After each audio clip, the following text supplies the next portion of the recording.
The room is bright, but she feels nothing. She keeps her jaw tight and her smile steady while the conversation moves around her. No one notices her breathing shift. They only notice when it stops being pleasant. She tracks every word, every raised eyebrow, every moment where she is expected to soften herself so the space stays calm. The pressure builds in her chest. She swallows it because that is what she has been trained to do. She smiles through dismissal. She smiles through exhaustion. She smiles through the slow tearing inside her. The cost sits behind her ribs and waits. She knows the world sees her face before it sees her struggle. She knows the mask matters more than the truth. She holds it anyway. The moment she loses control will decide what comes next. Chapter 1. The Mask in Public. She enters the meeting with her notes ready. The table is cold. The faces around it look familiar, but none of them are safe. She offers a greeting and forces the corners of her mouth to rise. The gesture lands the way it always does. They take it as agreement. They take it as calm. They take it as proof she can handle anything they push toward her. The discussion starts fast. A man across the table talks over her. Another repeats her point as if he discovered it. She keeps her voice steady. She keeps her mouth curved. The smile becomes a tool. She feels the strain in her cheeks while her pulse picks up. She knows she cannot show irritation. She knows the room will turn if she lets the truth show. She listens while they shift deadlines and raise expectations. Her workload grows. Her input shrinks. She nods through each decision. She is not agreeing, but they read it that way. She feels the sharp edge of resentment under her tongue, but she swallows it. Her smile stays in place because the room demands it. The pressure sits heavy in her stomach. She glances at the clock on the wall. Time feels slow. Her breathing stays shallow. She knows the rule. She must be pleasant. She must be composed. If she is not, she becomes the problem. The smile gives her cover. It shields her from accusations. It shields her from the label that follows women who break form. When the meeting ends, she steps into the hallway. The lights hum above her. A coworker passes and tells her she looks calm under pressure. She nods again. The mask holds. Her shoulders drop only after he walks away. Outside the office, the world widens, but the pressure follows. A bus stop. A grocery line. A crowded sidewalk. She feels it everywhere. Strangers expect warmth. Strangers expect patience. If she moves with urgency, someone will tell her to relax. If she keeps her face neutral, someone will ask why she is upset.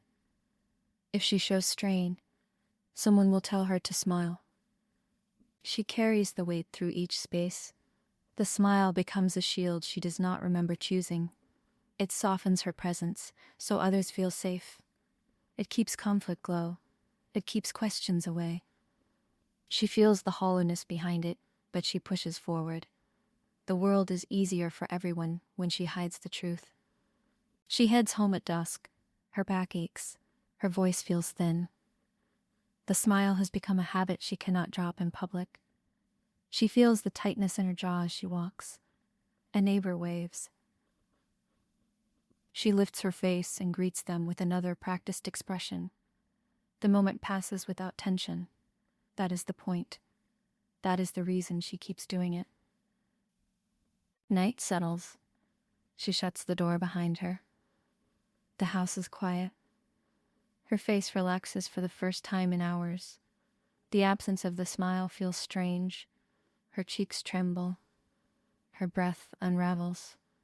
The silence exposes everything she hid during the day. Her thoughts race. The mask did its job, but it drained her. She sits in the dark and lets her face fall back into its natural shape. She thinks about the day. Every moment she had to protect the room. Every moment she had to hold herself still. She remembers how her chest tightened when her voice was dismissed. She remembers how she smiled through it. She wonders how many more days she can keep doing this. She knows tomorrow will look the same. Another meeting, another hallway, another bus stop. The mask will rise again. She will hold it in place because the world expects her to be steady. The cost will stay quiet until she is alone. It always does. She turns off the last light. The house stays still. Her face feels heavy. The truth sits in her throat. She lies down with the same thought she carries each night. There will be a day when the mask slips. She does not know what it will reveal. She only knows it is coming. Chapter 2. The weight beneath the smile. Morning brings no relief. She moves through her routine with steady hands, but a dull pressure drags behind every motion. The mask waits. She feels it before she steps outside. It settles over her features the moment she reaches the door. The world reads her face before it reads her words. She knows this. She has lived inside this truth for years. Reports and studies trace the same pattern. Women carry emotional labor in nearly every setting. Caribbean workplaces demand calm under strain. American service jobs reward patience, even when the customer's tone cuts deep. She moves through these findings with recognition. They describe her before knowing her name. They outline the silent assignments that follow her through the day. She sits with a researcher who studies the impact. The conversation stays measured. The expert explains how women learn to manage the feelings of others long before they manage their own. The reward is acceptance. The penalty for slipping is swift. She listens and feels the truth settle across her chest like another layer of weight. The findings are clear. The world responds to women through expectation, not reality. Later, she meets a woman in Kingston who works 2 jobs.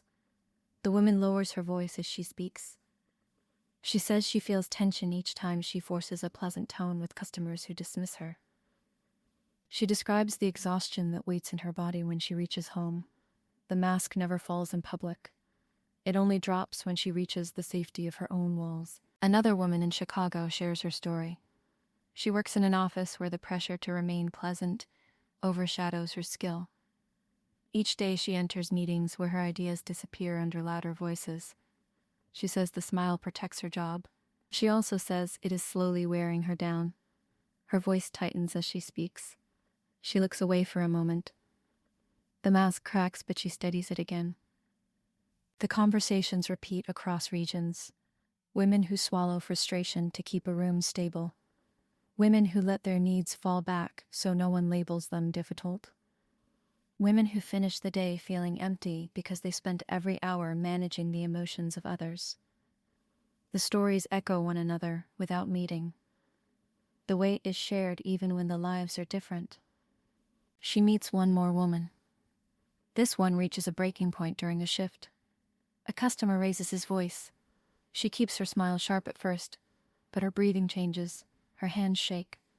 The mask slips for a second. She looks at the floor. The customer demands more. Her manager watches from a distance. She steadies herself and lifts the smile again.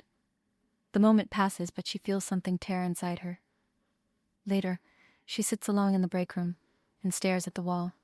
She says the mask felt heavier than her own body. The pattern grows clear.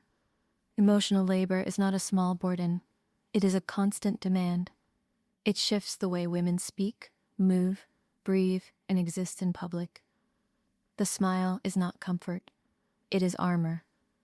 It protects others from discomfort while leaving the wearer exposed. She feels this truth settle over her as she listens to each account. She steps outside after the last interview. The air feels heavy. She lets her shoulders drop. The mask eases for a moment. She knows it will rise again. She carries the stories with her. They sharpen her understanding of her own exhaustion. She thinks about the turning point each woman described. The moment where the mask almost slipped. The moment where truth almost surfaced. She feels her own moment coming. The pressure has grown each day. It sits behind her smile, like a tremor waiting to move. She returns home with her notes. Her head aches. Her chest feels tight. She reads through each story again. She sees her own life in the margins. The emotional cost is no longer quiet. It is loud. It is growing. Chapter 3. When the mask finally falls. The morning starts with a heaviness she cannot push aside. Her body feels slow. Her jaw aches from the days before. She stands in front of the mirror and watches her face settle into the familiar shape. The smile rises on instinct. It feels foreign. She knows it cannot hold much longer. She steps into the day carrying the tension from every story she gathered. Burnout, emotional shutdown, withdrawal from friends and coworkers. She moves through the evidence with a calm she does not feel. The data shows the same arc. Long-term emotional labor drains the mind and reshapes behavior. It forces women to operate in a state of constant restraint. She knows this state well. She sits with an expert in clinical psychology who studies emotional suppression. The expert speaks with precision. When a person spends years managing other people's comfort, the cost builds. It affects sleep. It affects mood regulation. It changes how the body responds to stress. The expert explains that the smile becomes a barrier that traps emotion behind it. She listens and feels a sharp tug in her chest. Later, she meets a community advocate who works with women facing burnout. The advocate says the problem is larger than personal cupping. It is structural. Workplaces punish honesty. Families ignore signs of strain. Strangers demand softness. The advocate says the real question is why women must hide pain to be treated with basic respect. She carries this question through the rest of the day. The breaking point arrives without warning. She is in a store. The line is long. The person behind her mutters about her pace. She turns slightly. The old habit pulls on her face. The mask almost rises. Her breath stutters. Her chest tightens. She feels the tremor she has been ignoring. The smile does not come. She stands still. Her face stays neutral. Something inside loosens. The person behind her waits for the gentle expression that usually follows. It does not appear. The quiet feels sharper than a shout. She holds her ground. For the first time, she lets the truth sit on the surface. The moment is small. It is also decisive. She leaves the store with a steady stride. The air feels different against her skin. The tension has not vanished, but it is shifted. She allowed herself one moment of honesty. It did not break her. It did not break the world around her either. She walks home with the weight of the day pressing against her ribs. She thinks about the women she interviewed, each one holding their mask in place because the cost of dropping it felt too high. She thinks about the expert who said suppression becomes a cage. She thinks about the advocate who pushed for structural change. She feels the truth settling in her chest. The burden is not personal failure. It is collective expectation. At home, she sets her keys down and sits in the quiet. Her face relaxes. Her breath deepens. She lets the reality of the moment land.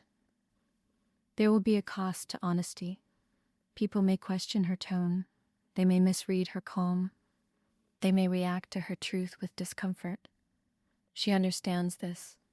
She accepts it. She also understands the alternative. The mask offers safety but drains life. It hides pain but steals voice. It protects others while wounding the one who carries it. She has lived under that weight for too long. The night settles. She feels the shift inside her. The mask is still there, but its power has changed. It will not rise as easily. It will not silence her as quickly. She has reached the point where truth matters more than approval.